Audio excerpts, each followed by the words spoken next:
We're getting to our keynote speaker, and it's actually not the first time he's speaking here. He already spoke here a couple of times before. His name is Elliot Chodoff.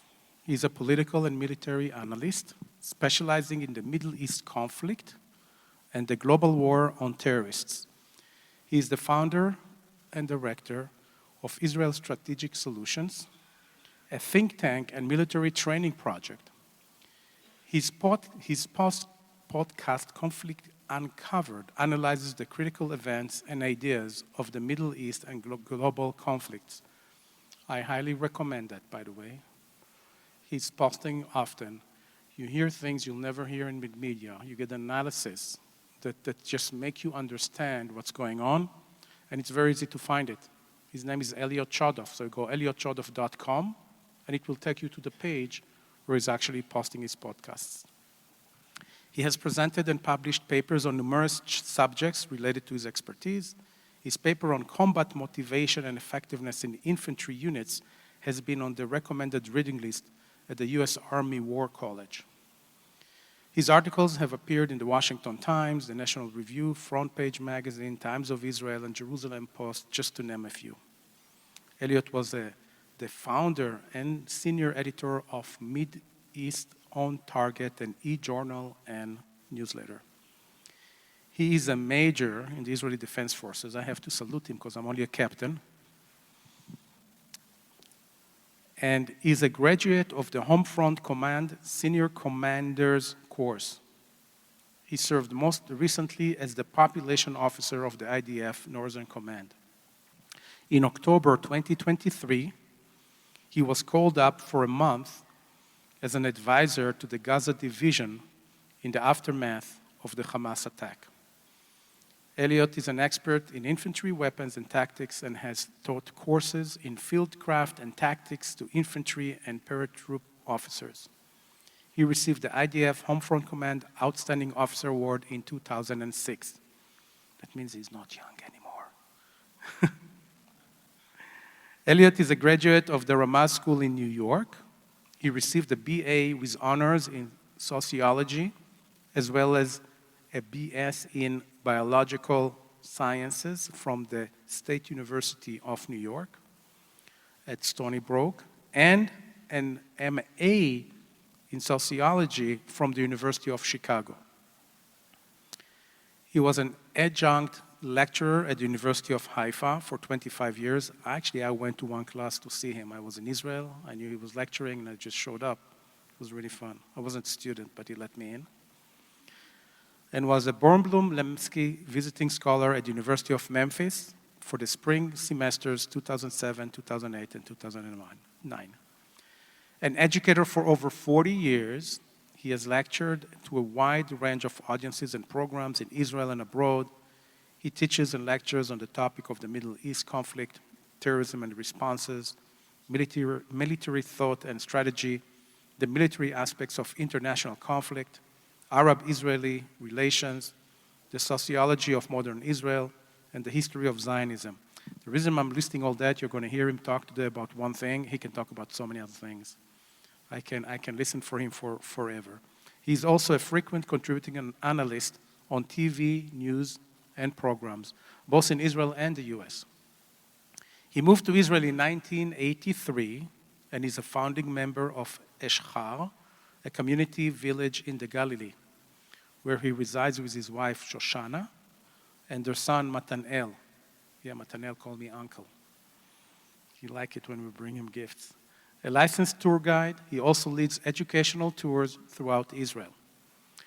I want to add personally that the first time I actually brought Elliot to talk in the US, or actually where I was then in Minnesota, it was 23 years ago. And since then, I heard him countless times. I think over 20 times speak in different conferences, summits, and lectures. And every time when he's done speaking, I think, don't stop. Keep on talking. There's so much I can learn. He's like a walking encyclopedia, but he's telling things in such an interesting and sometimes humorous and very humor involved in it. to a point that even when I take friends from the US to Israel, I sometimes actually use him as a tour guide for the whole thing because he knows about everything. We just sit in a car, usually it's a small group, and he talked about it. So please put your hands together and welcome Elliot Chodoff.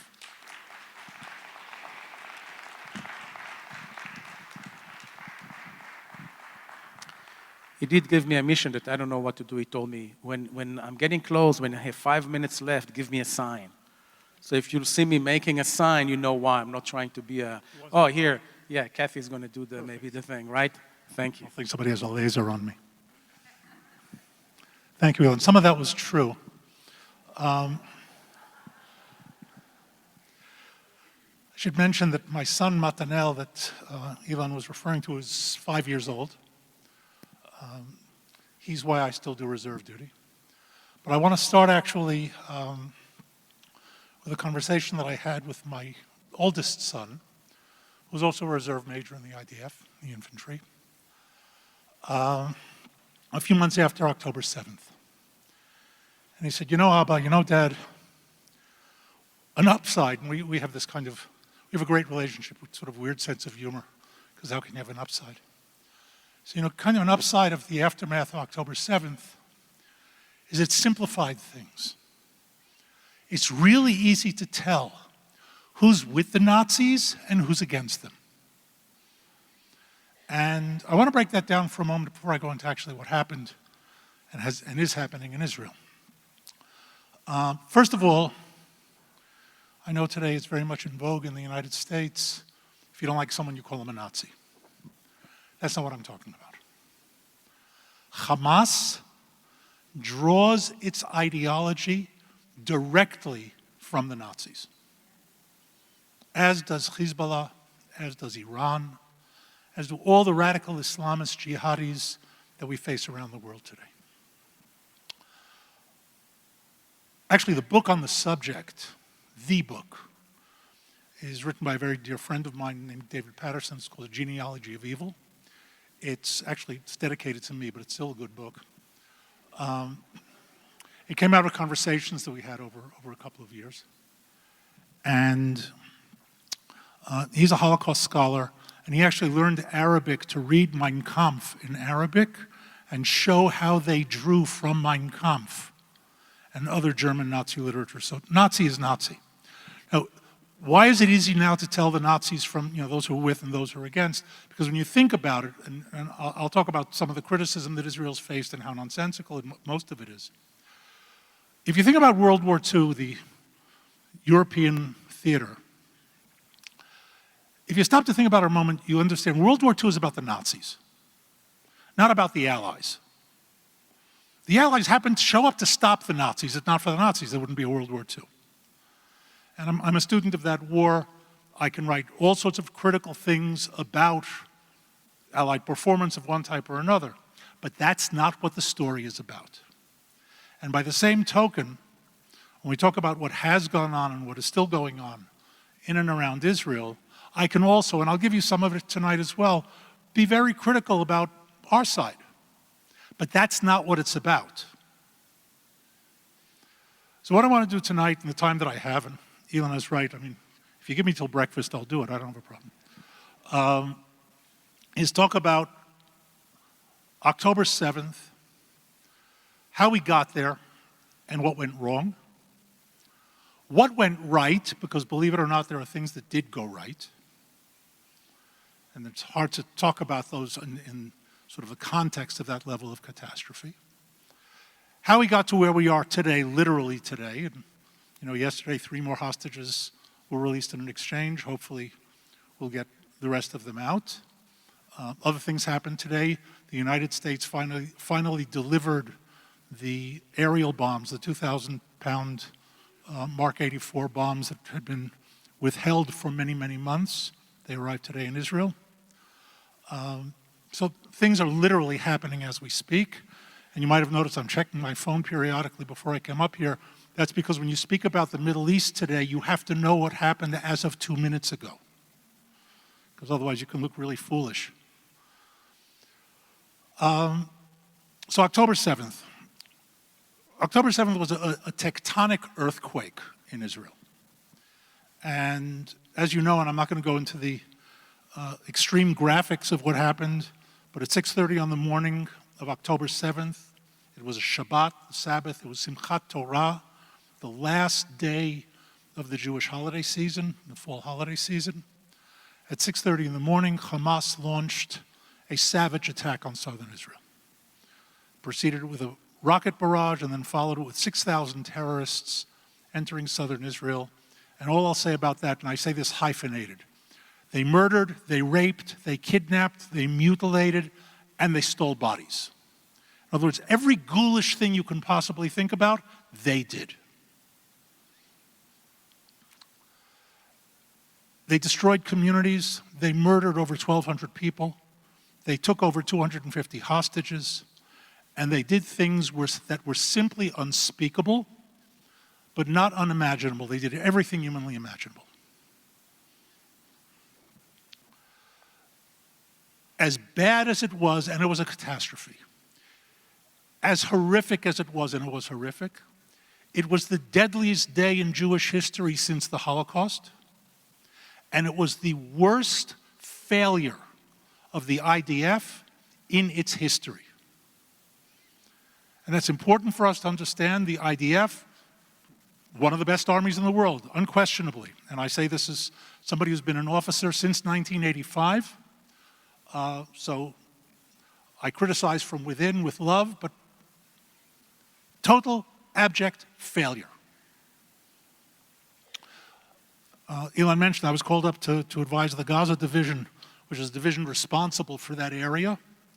And I'd been there before, but what struck me when I got there the first day, and I was there for over a month, is that over the divisional headquarters building, over the entrance in Hebrew, it says, the mission, protect the communities around the Gaza Strip. And every time I walked past, I looked up and said, fail, total fail.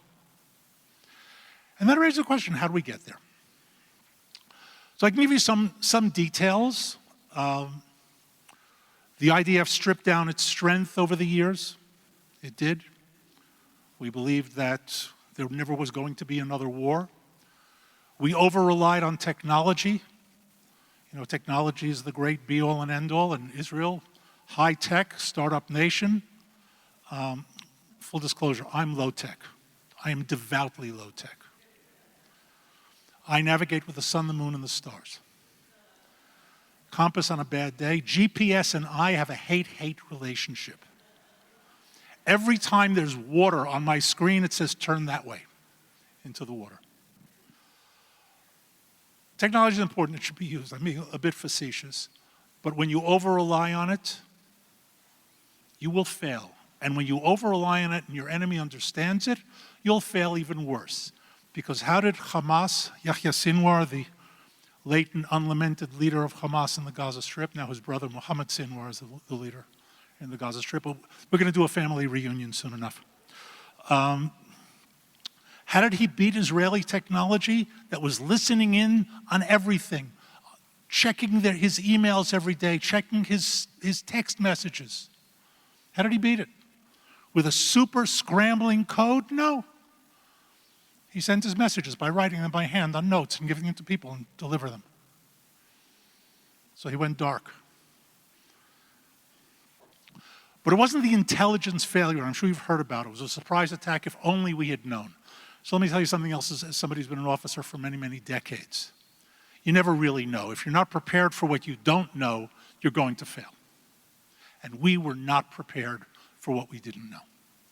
We were not prepared for things that we should have known. And as I said, under strength, weakness in doctrine, poor discipline, a belief that we could deter Hamas and that it was deterred, that led to a corrosion in the system that brought us the morning of October 7th. Behind it all was a very human element, a very human aspect, and I want to kind of teach it to you from some scripture. There were two great sins of the children of Israel in the desert. The second great sin, the one that they were really punished for, was the refusal to enter the land of Israel after the spies. That's what led to the 40 years of wandering. But the other sin, which is also very well known, actually Cecil B. DeMille made a very big deal about it, was the golden calf. Bad enough. Question is this, and pastors may answer if they like. Who is the individual most responsible for the golden calf? Aaron. Huh? Aaron, the high priest, brother of Moses, how does he get himself into this mess? And along with that, I'll ask you a question as an aside. And how come he's not punished for it? Because he isn't. So I'll give you Elliot's answer. Aaron makes a huge mistake not out of malice. He makes a mistake that good people make all the time. He believes that he can manage evil. And he can't. Because evil has its own devices. And without going into all the details, we know the story. Moses is coming the next day. The people have miscounted. He says, wow, 24 hours, I can do this. I'm going to tell the people, go, bring me your gold. That's got to take, what's this doing here? Well, let's start a fire. We'll throw it in. We got to melt it down. And here's the calf. Now, the miraculous parts of the calf story have their own sort of devices. But what's the message? You can't manage this stuff. Evil is evil. You have to confront it. But good people will say, what, confront it? No. Come, let's work this out. Let's give Hamas billions of dollars. That'll satisfy them. Let's let them work in Israel. Because after all people really want is to have a good job and raise their children and build their communities. And we'll let them build infrastructure. All right, so their infrastructure includes 500 plus miles of combat tunnels. But something good has to come out of it. The conceptual failure here was in projecting ourselves on them. Something you should never do, certainly with evil. And believing, and by the way, this is a common error of all of us in the West, even though we should know better. Economics drives everything. It doesn't. It influences. How much would it take to buy you out of your belief? Well, if there's something that is priceless to you, then economics is not what drives you. And I make no comparisons, so don't misunderstand that. I don't want to be misquoted. Money couldn't buy them off either. They were fully and remain fully committed to wiping out the state of Israel and annihilating the Jewish people. How do I know? Because they say so all the time. But I have to say as an aside, I like these guys. I like Hamas, Hezbollah, the Iranians. I like Putin. I like honest murderers. Because they make my job as an analyst so much easier. I want to know what they're thinking. I listen to them. They tell me. No bones about it. We should have known better, and we didn't. I don't want to belabor the bad news of what happened that day. It was more than enough. And again, I could teach an entire course on it. I'm not going to do that tonight. I do want to talk about the good news, though. Because miracles happen that day. Miracles happen every day. The first miracle that happened was very Israeli, and that is that from the ground up, already between 6:30 and 7 o'clock in the morning, the system began to respond, not from the top, but from the bottom.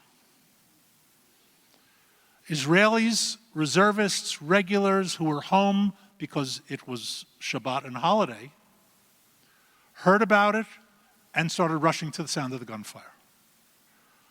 It was chaos. There are reports coming out now about what happened in some of the kibbutzim, and if you read them, you'll say this was a mess up and this went bad and this was uncoordinated, all true. But all of the residents of those kibbutzim will say, and they say it in the reports, but the soldiers who got here fought like lions. against horrendous odds.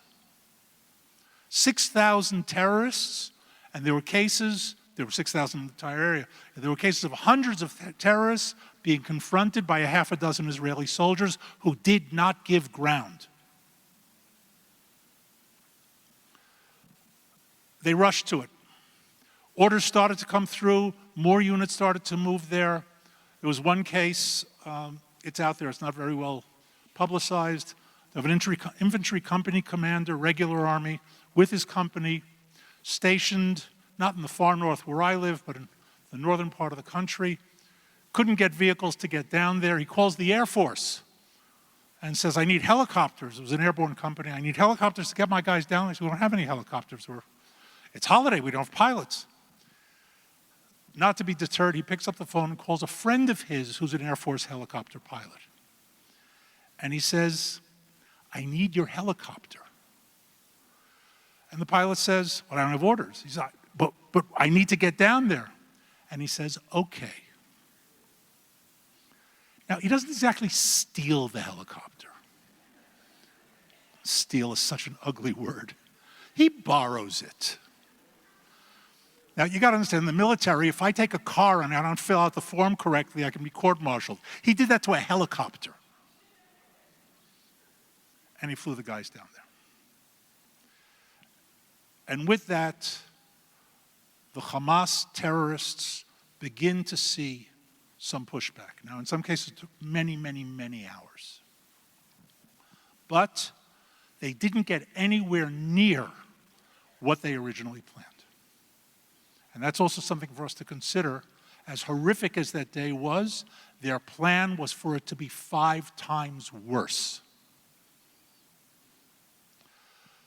The second thing that happened that morning happened on the political leadership level, and that is that already before noon, the political leadership, and specifically Prime Minister Netanyahu, declared, we are at war. Now, looking back on it, that seems kind of trivial. But you have to understand, declaring war, and it's not the United States.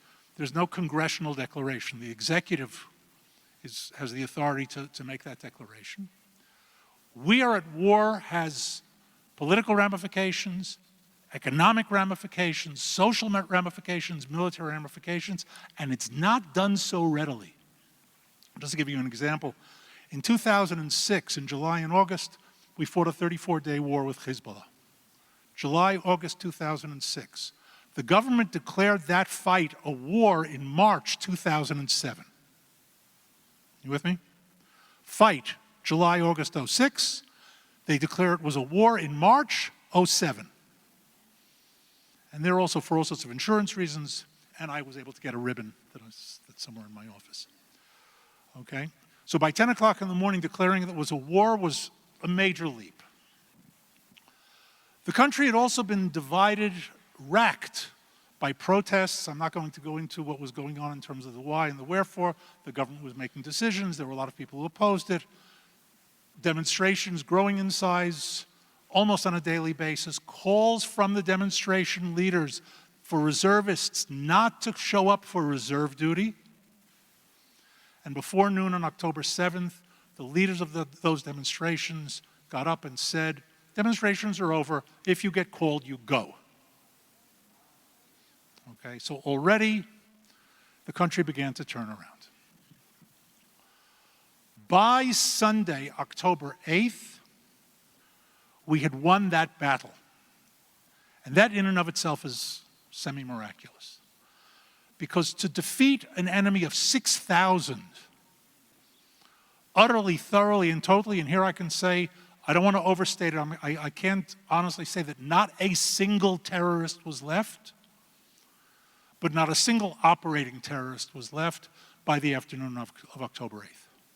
In other words, we had killed virtually 6,000 of them in a little over 24 hours.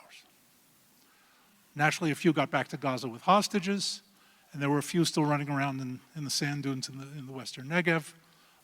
But for all intents and purposes, it was over. And then we moved into the next phase. The next phase is really critical because where we are today starts already on October 8th. It starts with an Israeli military and political decision that this war is an existential war, and we're not listening to anybody because already the American administration was beginning to pressure Israel not to overreact. After all, you don't want to hurt anybody, do you? And it's not simple. It's not simple. And here I have to say something as preface. I'm not going to do American politics. I know American politics. I've taught American politics. I don't do American politics, not from the podium. I'm an honor graduate of the Israeli Army Mines and Demolitions course. The first thing they teach you is don't walk into a minefield, no American politics. I will talk about American policy, and here what I'm about to tell you crosses party lines and goes back as far as American and Israeli history go back together to 1948. America's support for Israel has always been conditional on a point-by-point basis. In other words, today, you know what, I'll go back an administration, 2, 3, 4, it doesn't matter. Support, yes. But what you need today, not necessarily. And when you're at war, what you need today, you need yesterday. So it was very difficult for an Israeli leadership to say to the Americans, we love you and we know you love us. By the way, it is a two-way relationship. America buys very few arms from countries outside the United States, from other countries. The largest provider of arms to the United States of America is Israel. Think about that for a moment. So it's not a one-way street. In any event, the decision was, no, this is existential. We're not listening to anybody. Well, we're listening to their advice. We're just ignoring it. And we have to ramp this up to the level it deserves. And with that, on the morning of the 8th, the order went out. By late on the 8th, the order was already in process. And the largest reserve call-up in Israel's history took place. And not only the largest, but the fastest. 400,000 reservists were mobilized in about 3 days. Roughly half and half, and here I'm going to give you round numbers, so I can't give you precise numbers. I don't give away classified information. But round numbers, about 200,000 to the south and about 200,000 to the north, to the Lebanese border with Hezbollah, because we feared legitimately, as it turned out, more than legitimately, that Hezbollah was planning to go in from the northern border, and their capability was then many, many, many times greater than Hamas. If Hamas entered with some 6,000, Hezbollah had the ability to enter northern Israel with over 20,000 better trained, better organized, better equipped terrorist troops than what Hamas sent in. Hezbollah also had at the time, my estimate, which is higher than the official estimate, something in the order of 350,000 rockets, and their plan was to drop 6,000 of them on Israeli population centers on the first day of a conflict. What happened was that the Israeli response was so quick, so unexpected, that the then head of Hezbollah, also late and unlamented, Hassan Nasrallah, looked around and said, maybe it's not such a good idea. And instead they started a rocket campaign into northern Israel. We evacuated some 100,000 residents of northern Israel. And everybody talks about the Gazans who have we have nearly 100,000 Israeli refugees in Israel who cannot go home. In large part because their communities were destroyed by Hezbollah in the course of the past year plus. But nobody talks about that. And with that, I'm going to sort of go back and forth because you have to understand this in the sort of north-south Hezbollah-Hamas way. We put Hezbollah on hold, and we went in after Hamas. Once again, I won't regale you with the long, involved details of this fight, but I will say this. Gaza is primarily an urban warfare environment. South Lebanon is not. Gaza is. It's cities, it's towns, it's suburbs. There are 3 large urban centers, 2 of which are adjacent to each other. There's Gaza City, which in the news is referred to as northern Gaza, with neighborhoods like Jabalia and Sajaiya and Beit Hanun and Beit Lahia, that Hamas had been digging into and fortifying for 15 years, above and below ground, as well as 2 other cities, Khan Yunis and Rafiah, that are adjacent to each other, and they were doing the same thing there. Now, urban warfare is known as the great nightmare of ground warfare. It's not only a bloody mess, it's a great equalizer. In other words, an inferior force holding a city will inflict disproportionate casualties on even a superior force, a greatly superior force, by virtue of the fact that the city itself provides incredible defensive capabilities. And it's known, at least in the high combat stages, the expected ratio of casualties of the 2 sides tends toward 1 to 1. 1 to 1. It's a credit to the absolute overwhelming superiority of the IDF that in this fight above and below ground, we killed something on the order of 20,000 Hamas terrorists and lost about 400 soldiers. Now, everyone a tragedy, some of them friends of mine, one a friend and neighbor of mine. So I don't say the word lightly, 400. But if we look at it in purely military terms, 20,000 to 400, we get a sense, once again, of the overwhelming superiority of the IDF vis-a-vis Hamas. But a second part of the story is civilian casualties, as we heard earlier. Israel could have gone in and devastated. Now, the truth is, we could have gone in and devastated and would have left us with a merry mess anyway, because the terrorists would have gone underground, we would have killed a whole lot of civilians, and they would have popped back up again. But we were super careful. And I'm going to intentionally use Hamas's numbers, even though I know they're not true, because even Hamas's numbers tell us how careful the IDF was. Hamas claims that about 40,000 Gazans were killed in the fighting. Again, I'm using round numbers. By the way, if you were to believe Hamas, not a single Gazan died of natural causes over the past year and a half. A miracle.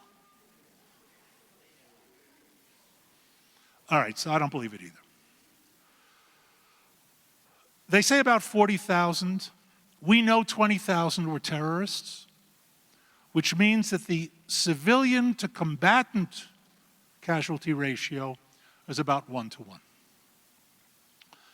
If you go into the web, look up UN's website. You know, the UN is not exactly a close friend of Israel. All right, that was my British understatement. You know what UN stands for? Useless nudniks. And if you know what useless means, if you don't know what a nudnik is only nudnik. Okay. So they will, on their website about urban warfare and 21st century warfare, they will tell you very, very clearly that the standard is not accepted, it's what it is. The normal standard of civilian to military casualties, whether it's regular military or irregular, civilian to military casualties in 21st century warfare is 10 to 1. 10 civilians for every combatant killed. You don't need to have a high-level degree in statistics to understand that 1 to 1 and 10 to 1 have absolutely nothing to do with each other. If you add to that that Hamas also uses its own people as human shields, uses them as human sacrifices, in other words, puts them into military targets without telling us that they're there, so that when we take out that target, civilians will be killed without our knowing it until they start pulling them out of the rubble, you get a sense that the number is indicative of how extremely careful the IDF was in the fight in Gaza. Hence, we're accused of genocide. The world has completely gone off the rails, and I come back to what I said earlier. You're either with the Nazis or you're against them. In the course of all of that, we essentially destroyed Hamas's military capability. And I'm choosing my words carefully. We did not destroy Hamas. We did not destroy all of its capabilities. But we did destroy its military capability. Hamas was organized in something on the order of 28 battalions. About 2 are still intact. And they're pretty badly beaten up. We took out their leadership. Now, taking out leadership in a sort of one-off is, I think, justified. Think bin Laden. Anybody lamenting bin Laden's demise? See me after class. Okay? But the actual impact of taking out bin Laden was not that great. It had all sorts of secondary important things, like reminding the world we don't forget. And I think it's very important. But if you take out line after line after line of an organization's leadership, you cripple the organization. And let nobody tell you that it cannot be done. We've done it once before historically. After the attack on the Israeli athletes in the Munich Olympics in September, senior moment, 72. Steven Spielberg did a movie on it, and as usual, he played footloose and fancy-free with history. Golda Meir in the movie says, they killed 11 of our athletes, we're going to kill 11 of them, an eye for an eye. She called in the leaders of her security services, primarily the Mossad. That's what she said. That's not what she said. She called in all the leaders of the security services and said, every single person who's remotely associated with this operation killing our athletes dies. And that's what we did. And it took until 1979 to get the last one. And the Black September organization ceased to exist. So we haven't gotten quite that far, but we've shattered the leadership of Hamas. We've done the same with Hezbollah. I'll come back to them in a moment. Yahya Sinwar, Mohammed Def, high-level leadership. But their brigade commanders, all but 2 are dead. Their battalion commanders, all but a few are dead. Across the boards, their rocket system commanders, one after the other, tracked them down and eliminated them. And the result is an organization that is no longer really an operating, coherent organization. It has now gone back to being the terrorist organization that it was 25 years ago. In my world, that's a good thing. Welcome to my world. We took it down from a terrorist army to something else. They're still a threat. They want to rebuild, for sure. They would like to very quickly get to a place where they can do another October 7th. It's our job to make sure that doesn't happen. What makes Gaza different from Lebanon is the hostages. I want to leave you with that thought for a second as I move up north. Because while all of this is going on, Hezbollah is firing rockets into northern Israel, and more damaging and not as well known, firing anti-tank missiles into the communities along the border. Most of the devastation that was done to northern Israel was done by anti-tank missiles, not by rockets. They're extremely accurate, they're long range. The cornet that they use has a 10-kilometer accurate range. They can put it through a window. It's devastating. And it doesn't set off the red alert, those of you who have the Israeli app, so that you can also lose sleep at night. You didn't hear about it, just straight in, boom, and a house is destroyed. And we were responding very much tit for tat because we didn't want to fight a two-front war. Not that we couldn't, but we didn't want to. Two-front wars are a bad thing. Any war is a bad thing. Two fronts is twice as bad. But while we were doing that, we were also stepping things up. Now, we knew that if things crossed a certain line, we would get into that 6,000 rocket a day situation. We didn't want to do that. So a little at a time, we took out a leader here and an arms storage there and some rockets somewhere else. Mostly done by the Air Force, but I can also tell you that in that first year from October to October, and I can tell it to you now, I couldn't have told this to you 6 months ago, over 700 Israeli Special Forces operations were launched on the ground in Lebanon against Hezbollah. You can do the arithmetic of 700 operations in a year. It's an average of 2 a day. Taking out targets, taking out leaders, destroying whatever it was that they destroyed. And in most cases, when the Special Forces guys pulled out, the Air Force went in to bomb the target to obscure the fact that it was taken out by Special Forces. So over the year, Hezbollah is being degraded, but slowly, and each increment is not enough to convince them that they should ratchet it up. And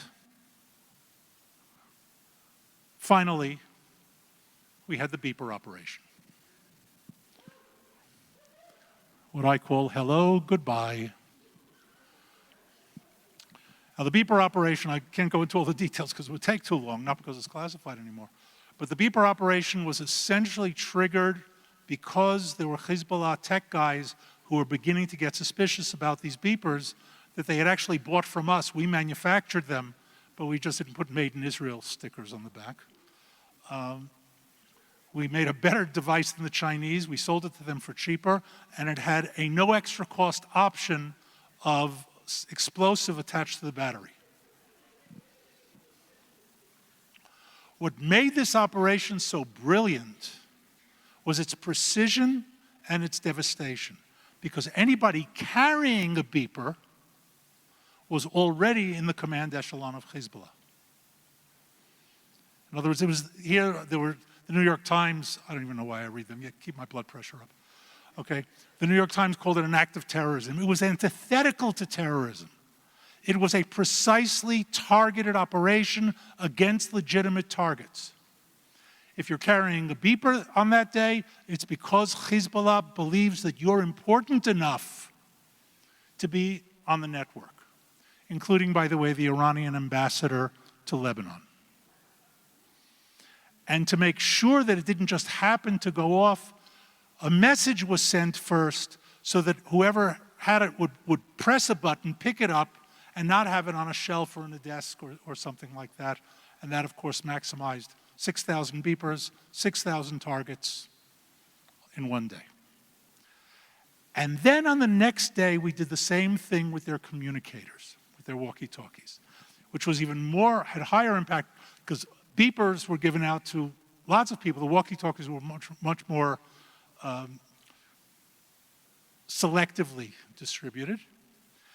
And you can just imagine by that night, not only have they lost an entire echelon of command, their entire communication system is in a shambles, and the leadership has got to be sitting there thinking to themselves, who talked? Where's the leak? Where's the weak spot? Who can we trust? I'm not so sure about you. Okay. Then a couple of days later, we took out, for the second time, a number 2 of Hezbollah. We took out the first number 2 a few months earlier, along with the entire command echelon of their assault forces as they were planning a ground assault into northern Israel. And with that, we unleashed ground forces, air forces. We took out Hassan Nasrallah. We took out his replacement. We took out the guy who was supposed to replace him. And now they've got a guy named Naim Qassem, who was so low on the hierarchy list that they were literally scraping the bottom of the barrel, and they saw him and they made him the leader of Hezbollah. Okay, Naim Qassem, I have to say, is the most depressed person in the Middle East. He's such a low-quality leader of Hezbollah that nobody's trying to kill him. Can you imagine? I worked so hard to get to the top. What do I need to do to get on the list? And with that, we have ceasefires north and south. I don't have a lot of time, but here's basically the point. It's not over. Certainly not in Gaza, most likely not in Lebanon. How long it will take and how well we can hold it in Lebanon will be a function of how well we maintain zero tolerance for any violation of the ceasefire agreement. So far, we've been doing it, and we're being condemned by the world, big surprise, because we're shooting at the people who are violating the ceasefire, therefore we're at fault. We'll live with that. Hopefully, we'll be able to maintain that. In Gaza, going back down there and to finish up, the big difference, of course, is the hostages. We don't know exactly how many are alive. I don't want to speculate. We have multi-level obligations to get them out, including under very bad terms. This is what I call an agreement that I would vote against and sign. It's a human obligation, it's a Jewish obligation, it's an Israeli obligation, and honestly, it happened on our watch, and we have an obligation for that as well. We'll see now. I don't believe that Hamas is going to keep it. In other words, I think we're going to be going back into fighting with Hamas sooner than many think, but it's a think. I normally don't do prophecy. I'm a disciple of two great political philosophers, Winston Churchill and Yogi Berra, who both said it's best to prophesy about things that have already happened.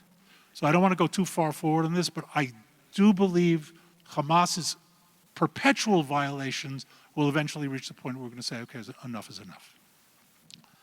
So that's where we are.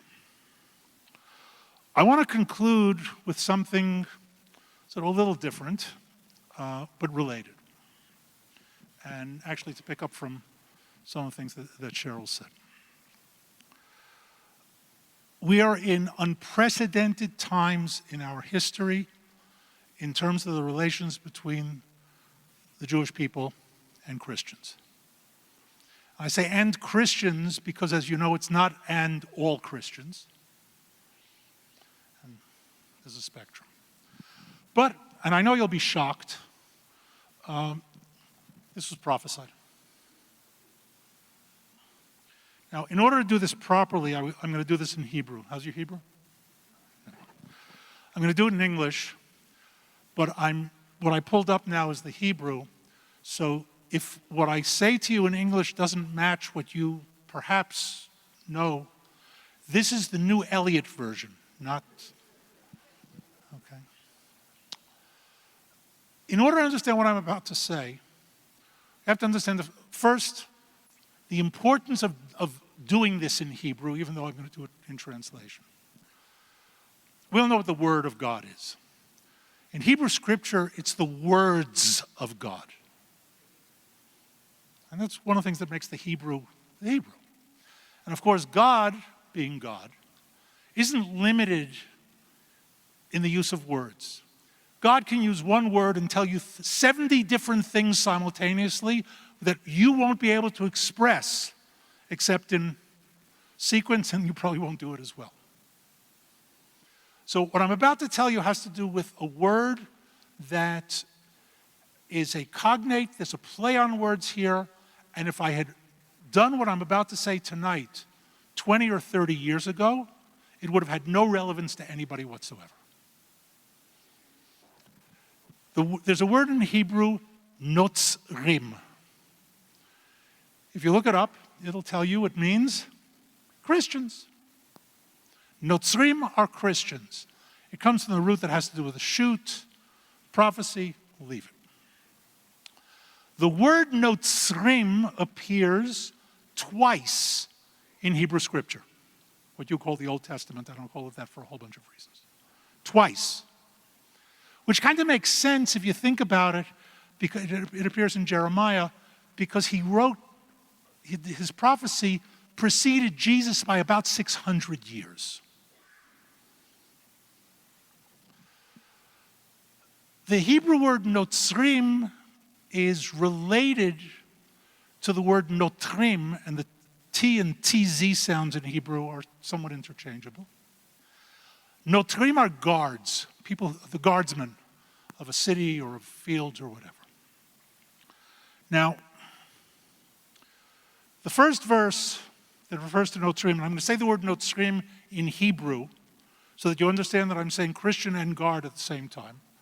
And by the way, 30 years ago or 40 years ago, if anybody would have said from a Jewish perspective, Christian and guards in the same breath, they either would have taken you off the podium in a straitjacket or they just would have laughed you off.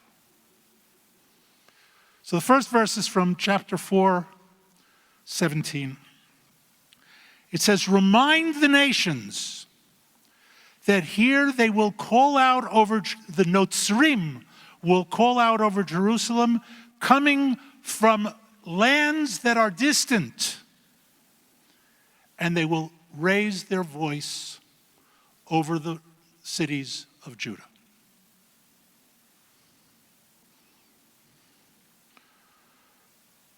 But then in 31:5 he says, "And the day will come." You know, when Jeremiah said a day will come, he didn't mean next week, right? "A day will come when the Notzrim will call out from the mountain of Ephraim, 'Arise, let us go up to Zion, to the Lord our God.'" Who are they calling out to on Mount Ephraim? To the Jews. "Let us go up together. We are your guardsmen." We're not going to do it for you. We're going to do it with you. Unthinkable a couple of decades ago. Clear today. So I'm going to leave you with this, with a question. Some of you, I think, already identify yourselves as the Notzrim of Jeremiah. Those who don't yet, will you? And keep in mind that the mission of the guard is to be on the ramparts, in shifts perhaps, but never to leave them unattended. So with that, and on that happy note, I would like to thank you for being here. Thank you for having me here. God bless you.